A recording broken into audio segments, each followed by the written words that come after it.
Good evening, everyone, and welcome to FRC's new 5-Minute News Watch. I'm Jennifer Gallardi, and here's what's making headlines today. President Biden wrapped up his tour of Asia in Vietnam on Sunday to solidify trade ties with the country. However, he seemed to struggle through a press conference.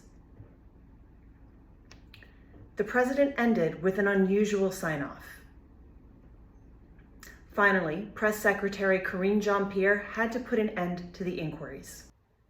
In addition, during the press conference, the president claimed that global warming poses a greater threat to humanity than nuclear war. The House returned to session after the summer break, and Speaker Kevin McCarthy will definitely have his hands full.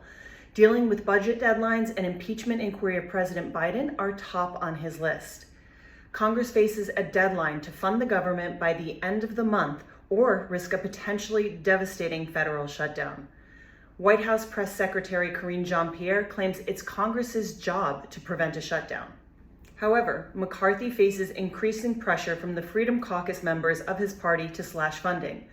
They insist federal spending be rolled back to 2022 levels while adding other priorities to legislation, including beefing up border security and ending what they call the Pentagon's woke policies as it tries to provide diversity, equity, and inclusion to service personnel.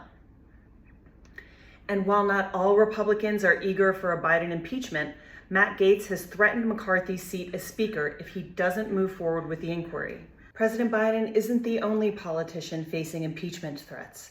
Two Republican members of the New Mexico State House of Representatives, Stephanie Lord and John Block, announced on Saturday they are calling for Governor Michelle Lujan Grisham to be impeached after she temporarily suspended open and concealed carry across Albuquerque and the surrounding county for at least 30 days. Amidst heavy criticism from both parties, Governor Grisham defended her decision. Local law enforcement is reluctant to enforce the governor's new policies. The New Mexico sheriff called the move unconstitutional and said there is no way they would enforce the order. And finally tonight, abortion takes the limelight in the Department of Defense.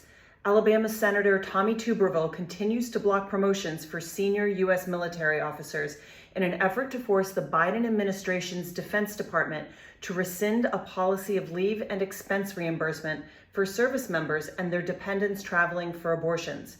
Senator Michael Bennet, a Democrat from Colorado, is outraged by Tuberville's stance. Tuberville claims he will not change his position despite significant blowback.